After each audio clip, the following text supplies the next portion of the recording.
बच्चों बोर्ड पर लिखे हुए लेटर और उनकी आवाज की तरफ ध्यान दीजिए।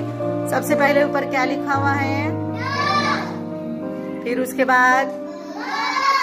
बाद हाँ पहले देखो इधर समझो, ड ब र, ये कुछ लेटर जो लिखे हुए हैं उन लेटर के साथ जब हम आर या जिसकी आवाज र निकलती है उसे जोड़ा जाता है तो उसकी आवाज क्या आती है ये पहले समझेंगे। उसके बाद उससे रिलेटेड जो वर्ड बोर्ड पर लिखे गए वो पढ़ेंगे।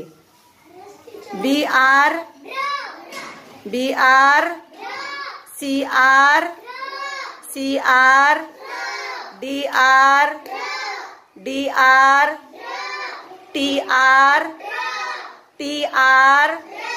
जी आर ग्र THR थ्र। अब नीचे देखिए DR ए के साथ DR को जब ए लगाएंगे तो यहाँ पर ए की आवाज ए आती है। पूरा मिलाकर क्या पढ़ेंगे, ड्रै। उसके नीचे DRI है, उसे क्या पढ़ेंगे, ड्री।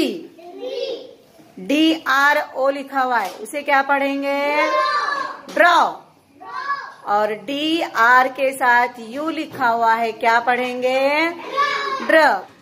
बच्चों इधर ध्यान दीजिए।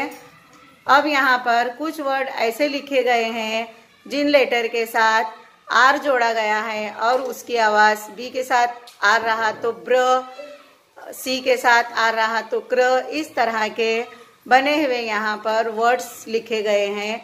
Listen and repeat.